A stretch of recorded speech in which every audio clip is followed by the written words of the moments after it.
जब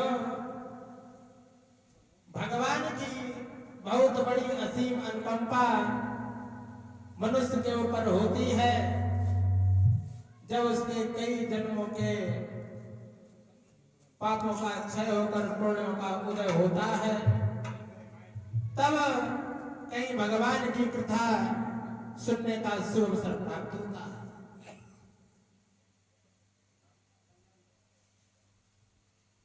जो धर्म के मार्ग पर चलते हैं, ये तो सच है कि धर्म के मार्ग में चलने में बहुत बाधाएं आती हैं,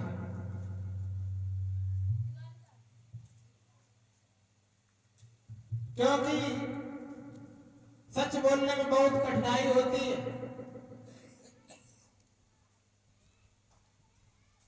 और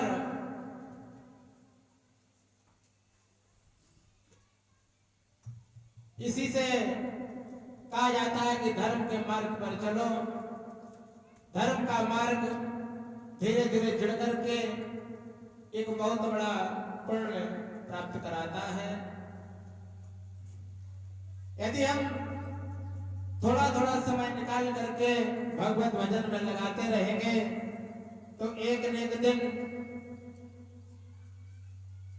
हमें भगवान की कृपा से सब मेरे बिगड़े हुए काम बन जाएंगे, ऐसा विश्वास और श्रद्धा भगवान के प्रति रखना चाहिए।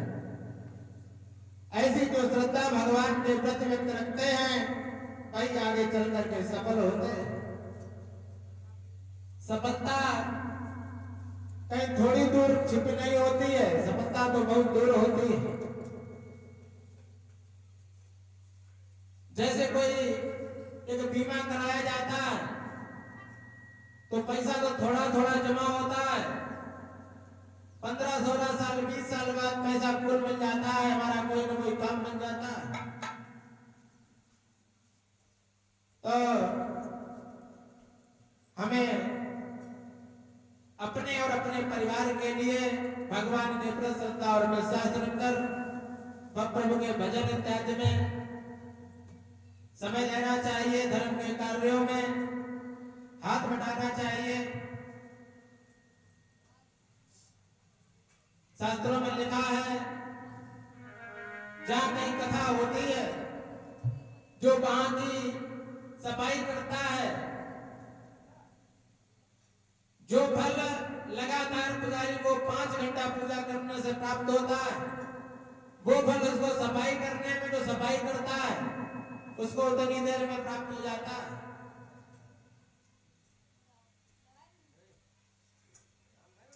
इसलिए हमें भगवान का भजन करते रहना चाहिए, क्योंकि जब मेरा अंतिम समय आता है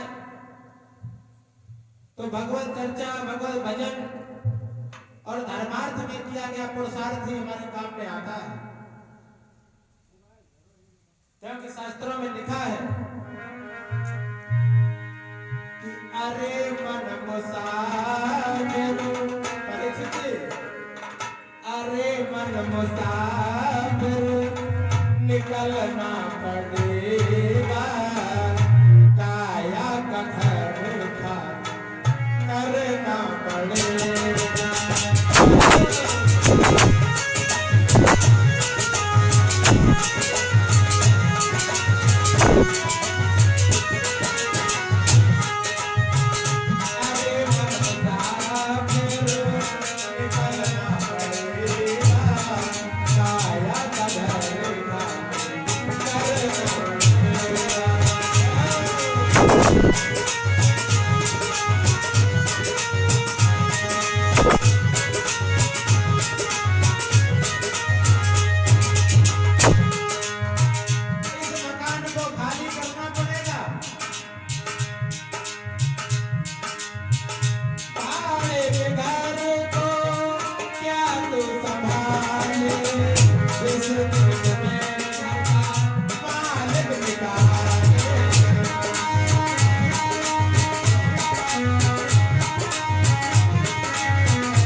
इसको क्या संभालो?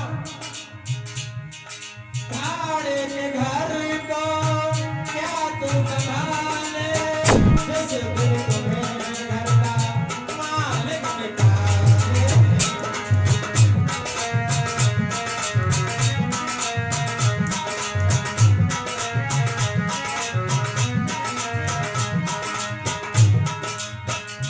भाड़े के घर को क्या तू संभाले, जिस दिन तुम्हें घर का मालिक निकाले। इसका किराया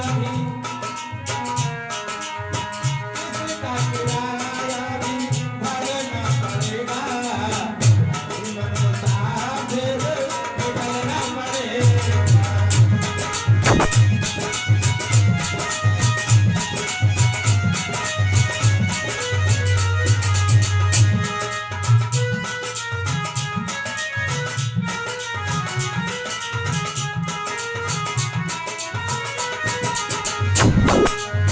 अरे मन मुसाफिर निकलना पड़ेगा, आया था घर खाली करना पड़ेगा।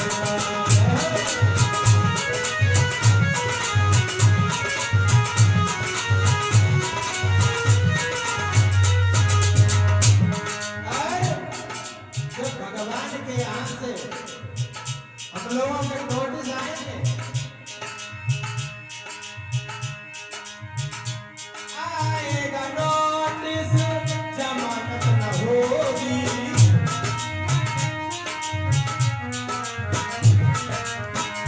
आएगा नोटिस जमानत न होगी, अल्लाह को जल्दी अमानत न होगी।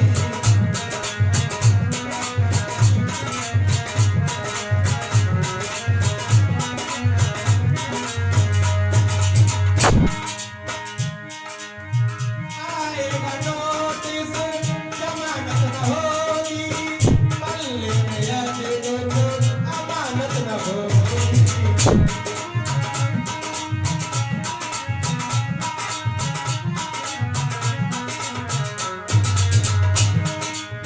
क्योंकि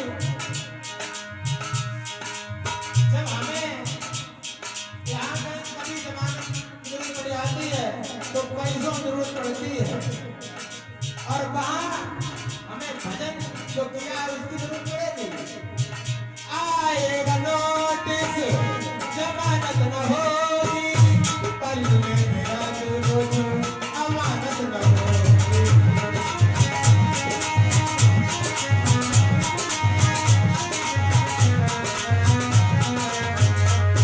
और क्या होगा?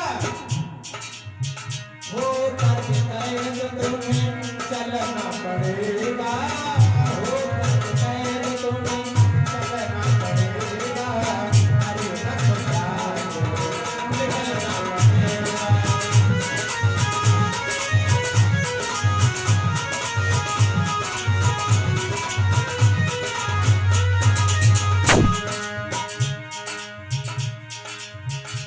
यमराज की जब अदालत चलोगे,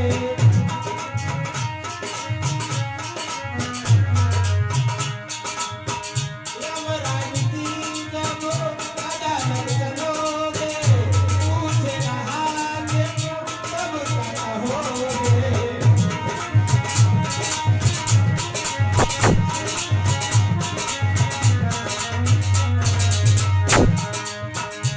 तब क्या होगा? जो हमने पाप किए हैं, वही पाप हमारे ऊपर छोड़े जाएंगे। पापों की अग्नि में जलना पड़ेगा, पापों की अग्नि में जलना पड़ेगा, अरे नरक निकलना पड़ेगा।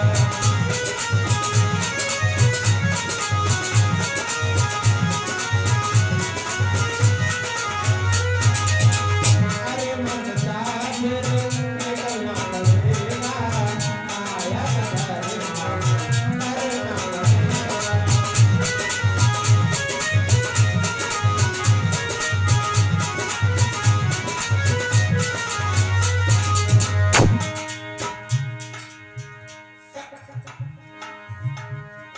कुलदीप जब फिरेगा तू रोता, आए कुलदीप जब फिरेगा तू रोता, लब 84 में खाएगा तोता।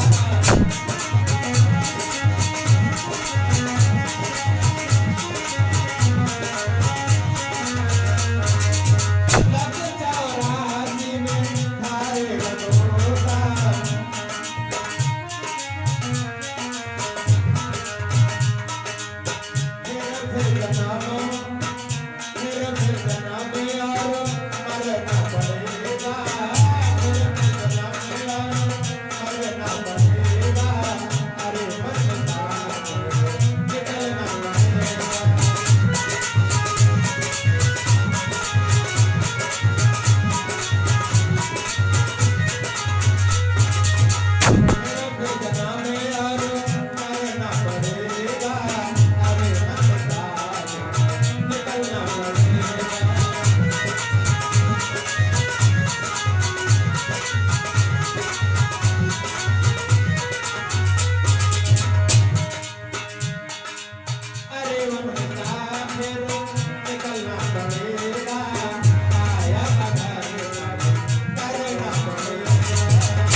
इसीलिए शास्त्रों में लिखा है कि हमें भगवान के प्रति श्रद्धा और विश्वास रख करके थोड़ा थोड़ा भजन करते रहना चाहिए। भगवान के प्रति विश्वास रखना चाहिए, ऐसा विश्वास रखना चाहिए जैसे मीरा ने रखा, सवरी ने रखा कि राम जरूर आएंगे। कई वर्षों तक राम की प्रतीक्षा करती रही। एक दिन ऋषियों से पूछा कि राम कब आएंगे। ऋषियों ने कहा थोड़ी तसल्ली करो, थोड़ा धीरज रखो, राम जरूर आएंगे। ऋषियों से रोज पूछती है कि प्रभु राम कैसे हैं, हम उनको कैसे पहचानेंगे जब वो आएंगे। ऋषि लोग बताते हैं कि बहुत ही सुंदर शरीर होगा, नीला वर्ण होगा, भगवान के हृदय पर बहुत ही सुंदर माला विराजमान होगी, हाथ जिनके लंबे होंगे। भगवान की पहचान को ऋषि लोग सबरी को बताते हैं। तो जब सबरी ने विश्वास रखा और एक दिन अटका ऐसा आया कि सबरी को भगवान चल करके खुद मिलने के लिए गए। एक विश्वास तो ही था, यदि विश्वास न होता तो भगवान कहाँ मिलते। अगर वो भी सोचती कि अरे भगवान कहीं नहीं मिलेंगे तो विश्वास और श्रद्धा को छोड़ करके बैठ जाती, अन्य काम करने लगती। लेकिन नहीं, उसने विश्वास नहीं छोड़ा। जब विश्वास नहीं छोड़ा तो उसने भगवान को प्राप्त किया। बिल्कुल सबरी और मीरा जैसा विश्वास बनाओ। मीरा को बहुत प्रताड़ित किया गया, लेकिन उनको एक भरोसा था कि हमको श्याम जरूर मिलेंगे। और वास्तविकता सच यही है कि भगवान श्याम ने उनको दर्शन दिए। इसलिए श्रद्धा और भक्त बनाए रखो, भगवान अवश्य मिलेंगे। बोले गोविंद भगवान की। भजन में निरंतर प्रयास करते रहिए। एक भजन बोलते हैं, सीताराम से